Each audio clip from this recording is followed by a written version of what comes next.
This is a revenue report someone in finance sent me. It looks fine, but there's a problem buried in this report that's costing real money, and you literally cannot see it in this format. But today, in about 5 minutes, we're going to use Power Query to unpivot this data so this problem jumps out off the screen.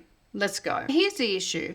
This report is crosstab. The months are spread across the top in the headings, along with the attributes. So here we have the region, the category, and the product, as well as January and all the other months. Humans can read this fine, but Excel can't analyze it. So if I try to create a pivot table like this, every month is a separate column. I can't actually use the time to trend any data because every month is considered a separate column, and when new data comes in, it will just break because we have to have a new column added every time. This is the most common bad report shape in finance. This video is going to fix it in one step. To do that, we're going to bring in this table into Power Query. To use Power Query with data in the actual file, you just click on any part of the data and you go to Data and Get Data, and then you use from other sources from Table or Range. You might also see from Table or Range up here in your menu, which you can also click on. Make sure all of the data that you're using is selected and make sure My Table Has Headers is clicked and press OK. So what this has done is brought this data into Power Query. So now we can manipulate it. It does not edit your original file. We're going to create a new table in a format we can use for analysis. So the first thing we do is make sure that our total at the end is deleted. If we leave this in, it will be treated like another month, so we don't want it. Select it and right click and do remove. Okay, now to the actual step to fix this formatting. I'm going to select by pressing Control the 3 columns I want to keep as is. So region, category, and product. These are the things that describe each row of revenue. Now in Transform, you can see Unpivot columns here. Don't select that. Press the arrow down and we're going to select Unpivot other columns and select that. And by doing that, the month columns have now folded into 2 columns. The attribute holding the month and the value holding the revenue. 18 rows has become 108 rows.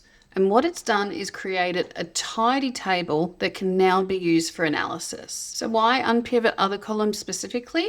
Because what this means is unpivot everything that isn't an ID, which also means next month when the July data turns up, it will do this automatically. The July column will be put in this format so you can analyze that. It will happen automatically and it will never break again. Now we'll tidy this up and call the attribute month, and we'll call the value what it is, which is revenue. Make sure the revenue is a number and the month is text. And what we're going to do is do home and close and load and take it back into Excel. So now as you can see, our transform data has come through as a new table. We have our original data here, and now we have our new table here formatted so we can use it. Now let's put our data in a chart. To do that, we Control A to select all our data, and then we go to Insert, and we'll just click on PivotChart.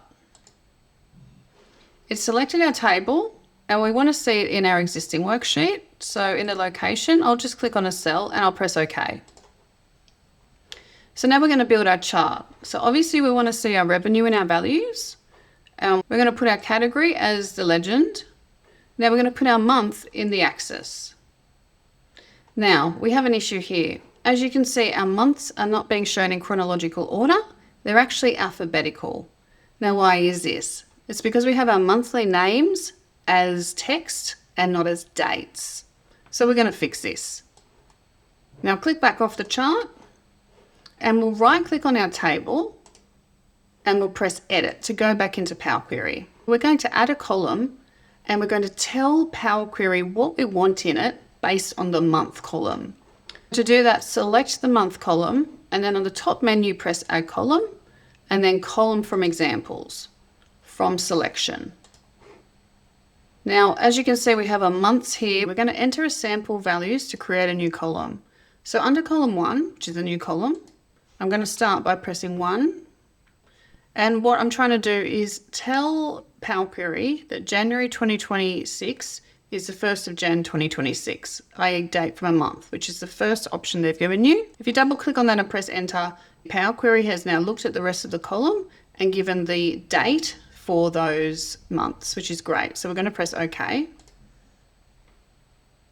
And now we have a new column, which is a date format, here we can see the date format here, which is this icon, and it's an actual date. So what we're going to do is go home and close and load. Now the table with our original data has been updated with our date column. So what we're going to do is click on our chart and then right click and press refresh data in the menu of the right click. Now we can see we have date as an option here. So we're going to take our old month out of axis and put date in the axis. Now we finally have our chart from our data with the correct months down the bottom in chronological order, Jan to June. Now, here is what I mentioned earlier. Can you see what I'm talking about that's jumping out on the screen? It's our chilled category. The revenue from all the other categories are relatively consistent.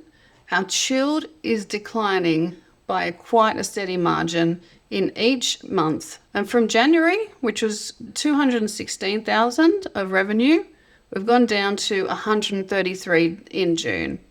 So by taking our original report, which does not make this clear at all, we've converted it to a data-ready table, and then we've used that to create a very clear chart, which is showing us what we need to look into further. You can now take this data into your company and start doing further analysis.